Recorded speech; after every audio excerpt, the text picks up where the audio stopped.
it's just like something's not clicking for me with this story. It's like it's hard for me to believe that these dudes are in communication and can't get it together with secretly working on a Netflix series or something. Like, what are you so fucking busy doing? You can't send a 16 back for, man. I think Cam respected him as an artist, as one of the new greats from hip hop, the hip hop section, not the bullshit section. Deep in this podcast.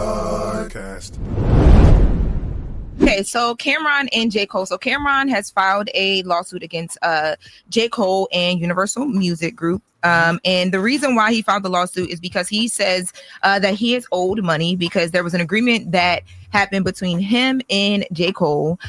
So Cam appeared he did a verse for J. Cole's Ready 24. Let's take a listen to Ready 24.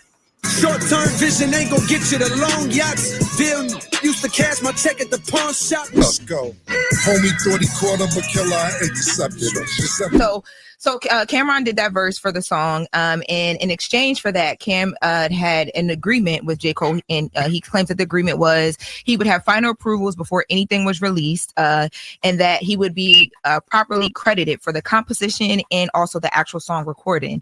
And he also says that J. Cole agreed to collab with him on a future project. It would either be a song or it would be something else like collab-wise. And what that ended up being was a podcast, or what that collab ended up being was a podcast appearance on It Is What It Is. 2 years later, this never happened. That J. Cole never basically stood up on his end of the bargain. So there was no song that happened. And in the lawsuit, Cam's attorneys say that Cam had went to J. Cole and said, look, I got 2 projects that I've already recorded.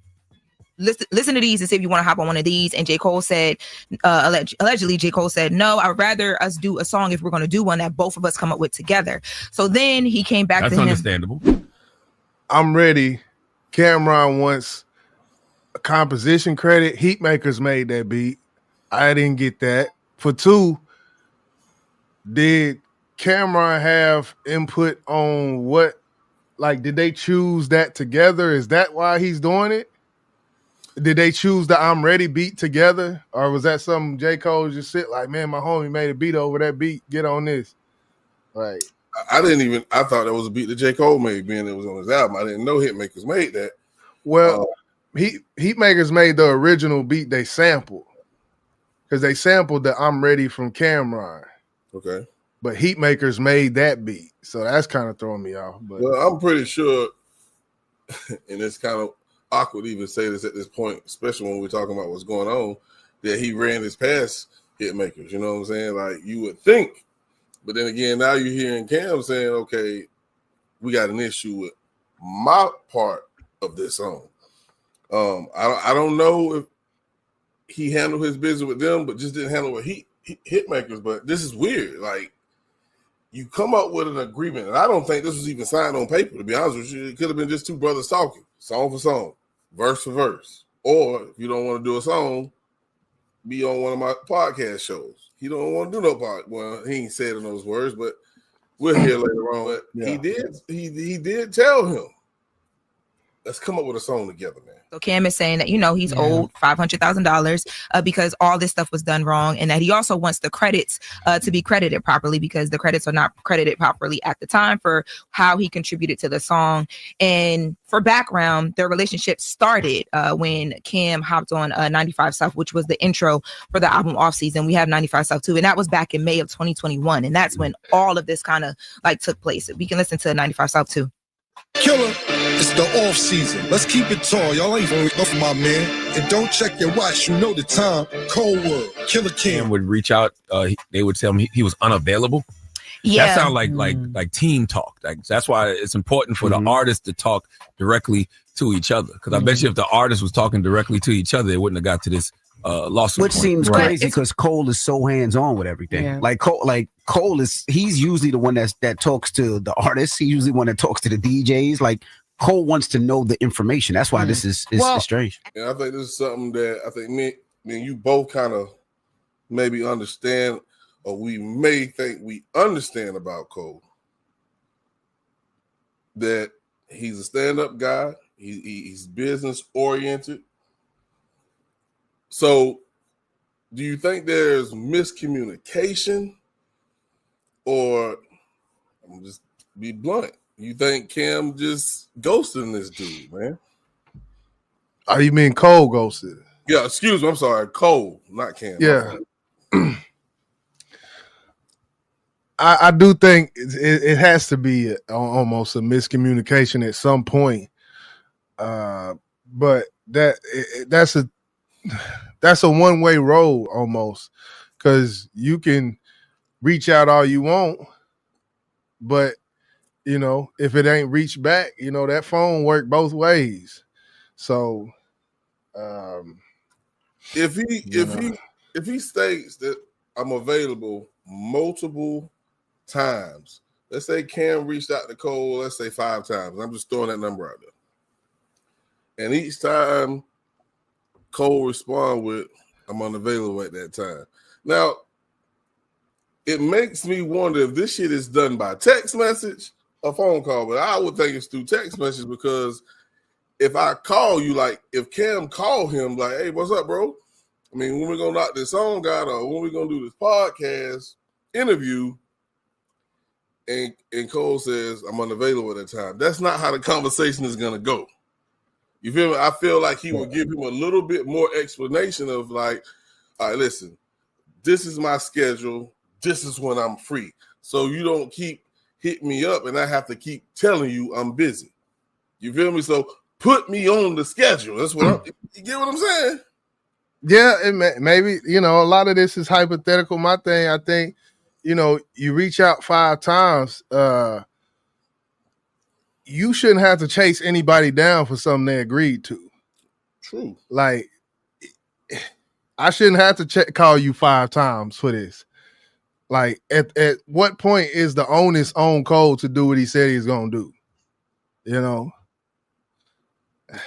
on now. Our schedules are nowhere busy as theirs. As a man. I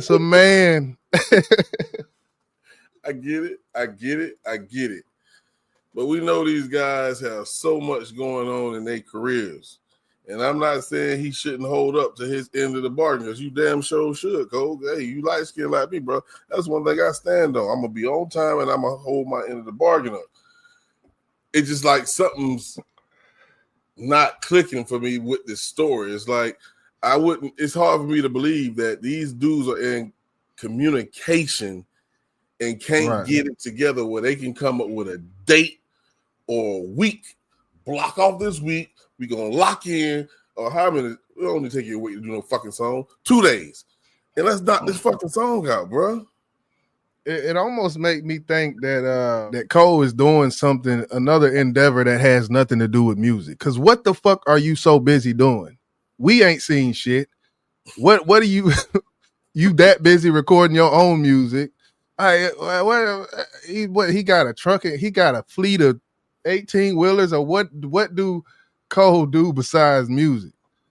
Like, that's what I'm saying. It's almost like he's diversifying his shit. He's secretly working on a Netflix series or something. Like, what are you so fucking busy doing you can't send a 16 back for, man? I don't know. I don't know his life. I don't know if he's J. Cole. He has his own label and he raps. I don't know nothing else. Right. So you would say what you just said. Like, dude, you can't send me a 16 back. You should be shitting out 16s, bro. You supposed to be that guy. Come on, man, give me my 16. But before we even do that, the response was, let's get together and come up with a song together. And who should be the one who take lead for that? Cam. Right? How? Because you owe me this favor, so I'm going to bring a beat to you. Or Cam should say, I tell you what, since you want us to come together, I'm going to get you a beat, or won't you just produce us a beat and let's meet in the studio? What's so hard about that? That hard about it. I would think. One would think. You know, it says between July 2023 and April 2024, plaintiff, who was Cameron. So Cam and Cole continued to communicate, but J. Cole repeatedly stated that he was unavailable to appear on the podcast. In April 2024, the defendant, J. Cole, released the sound recording of Ready 24, which was, including the verse and all the things from Cam, for Might Delete Later. And now here we are with the lawsuit. So you got to be clear in communication. I mean, you got to let me explain to you why I'm not, available right now. It's not like I'm just egging you on purpose. Yeah. And that's what business is business when it comes down to it. Oh, absolutely. Yeah, I can understand Cam's position in this. But what I was trying to figure out, though, is if you guys are working so closely, that is the agreement. In this lawsuit, it says that it alleges J. Cole agreed. What changed? Why would you agree to that and then why would you string somebody along for 2 years and just be like, I'm unavailable? I don't know if that's stringing. I do think, business is business. So I understand why Cam did the lawsuit, but I don't think that's stringing them along. I just think that there's some miscommunication because J. Cole's not explaining why he's not able to do it right now. How he carries himself, stand-up gentleman, we've seen nothing but. I feel like if this was anybody else with J. Cole would be getting crucified for this shit right now. I have to believe, man, if this was anybody else but the golden child, that reputation precedes him, Cole. Go ahead. It's just like, man, I'm gonna go to true crime real quick on you, real quick. Yeah. If we got a suspect and this nigga don't have no goddamn history of violence at all, I don't think he our suspect. Go ahead. Either that or he ain't got caught yet. It's one or the other. I mean, Cole been in the game for years, bro. Man, listen, I get it. If he was a grimy person, I think we've been found out. Just like we found out about how Baby did people, how Diddy did people, how a lot of these record execs do people. In the mind state, you know what? Because one thing they're not talking about is like that. Damn. Like that. Bang. That's one thing, a mindset change. That was Cole of old. New Cole, post like that, Cole moves a little different. I will say that. Just his movements is a little different, I would say, maybe. It's like when that, yeah. So going back to when he embarrassed himself and apologized because of his morals, something changed after that? I mean, from the inception of everything, from that was already after. But I feel like at a certain point, when it comes to access and Cole giving people access, there's a point we were seeing radio freestyle. He's a bigger artist now than he was then. And of course, you got to protect your brand. I get it. So I think the whole beef situation, it made him move a little different. I'll just say that. Well, he can't move goddamn different when he owes somebody a favor. But let's get on back to it. See what else they got for us. Yeah. But that don't mean that he's not going to ever do it. Yeah, but I just think that if there's a time set and there's conversation about this and this is the exchange, if business listen to what you just said. The first thing you said was time set. Was there a time set?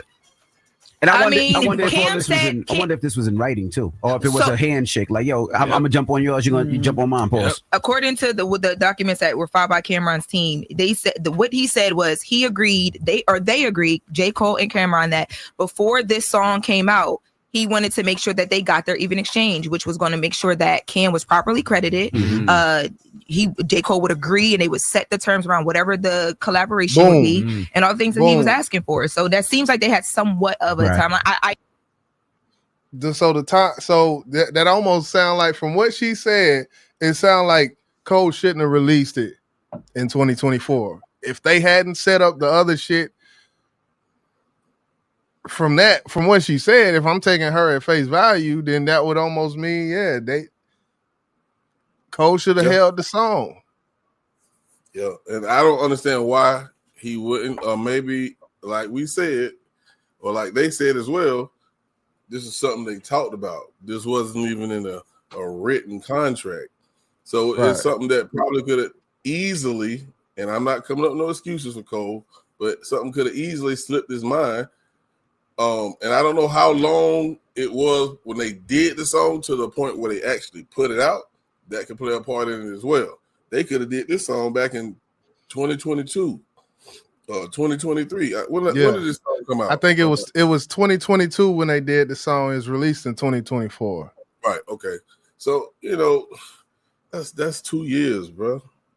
I can't remember what I did or said 2 months ago sometimes, bro. So no, but you got your balls in your word, and you got to stand on that shit. So I can't come up with no excuses for you, Cole. Sorry, bro.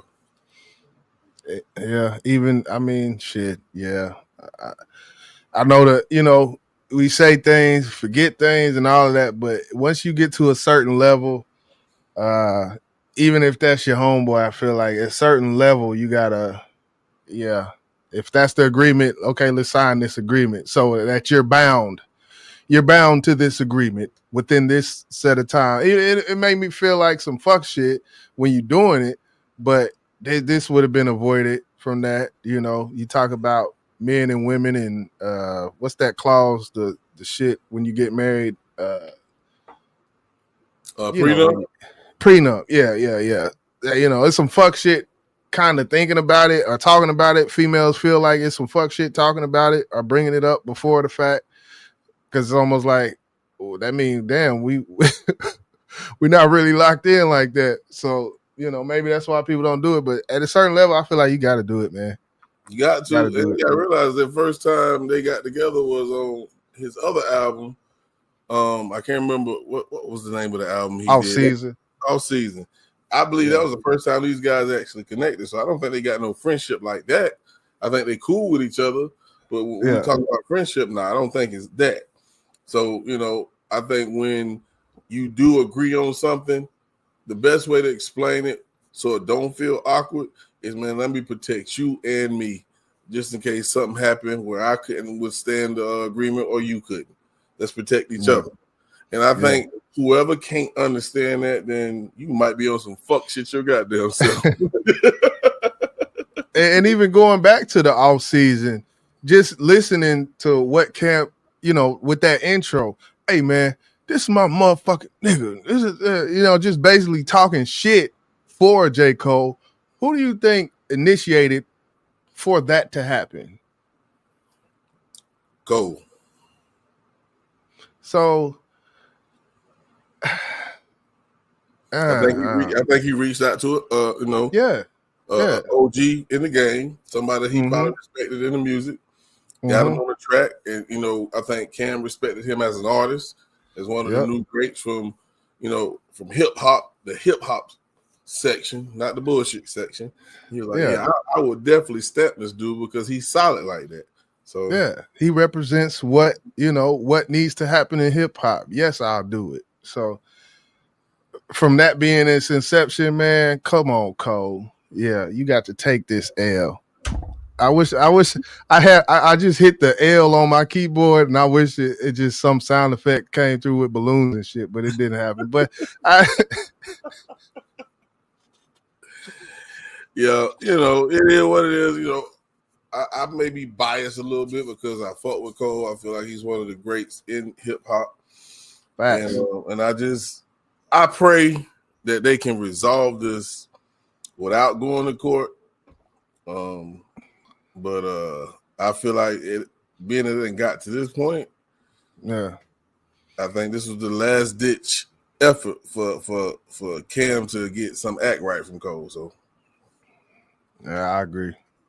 I don't know what can be mended at this point. Just to be honest, once you get them folks looking through these records and looking through emails and looking through, I don't know what's going to come about, but hopefully it does end peacefully. I'm pretty sure we'll hear Cam speak about it at some point because he will speak about anything, but this is an open, active lawsuit, so you may not hear nothing for a while. Yep. And the fact that Cam said that he wasn't available every time you wanted him to come on his podcast, well, whether you're not on that podcast or not, he going to talk about it. Your name gonna be that goddamn podcast. You can believe that, bro. I can tell you that right now. I want to hear what Mace got to say. Mace finna cook this. Mace finna cook that boy. Hey, man, he's not. Man, listen, man. He got his own channel too. He doing freestyles. Oh shit! This might. Hey, I'm here. I got my popcorn. Mace, don't do that. You're OG in the game, but don't do that. You know what? I'm not gonna say that because I don't even know if Cole will even respond to you, bro. Yeah. He really wouldn't have to be honest. He wouldn't have to. But you know, it is what it is. Yep. In the words of Cameron. Hey, we'll find out. The truth will come out soon. I just hate it had to come to this, but you got any last words, man? Nah, man, I'm good. Come on, Cole. That's my last word. Come on, Cole. Yeah, come on, Cole. That's YJ. I'm Boss, man. Hit the like button for hip hop. Hit the like button for niggas who suing. Like Drizzy Drake. Come on, Cole. Big Business Podcast.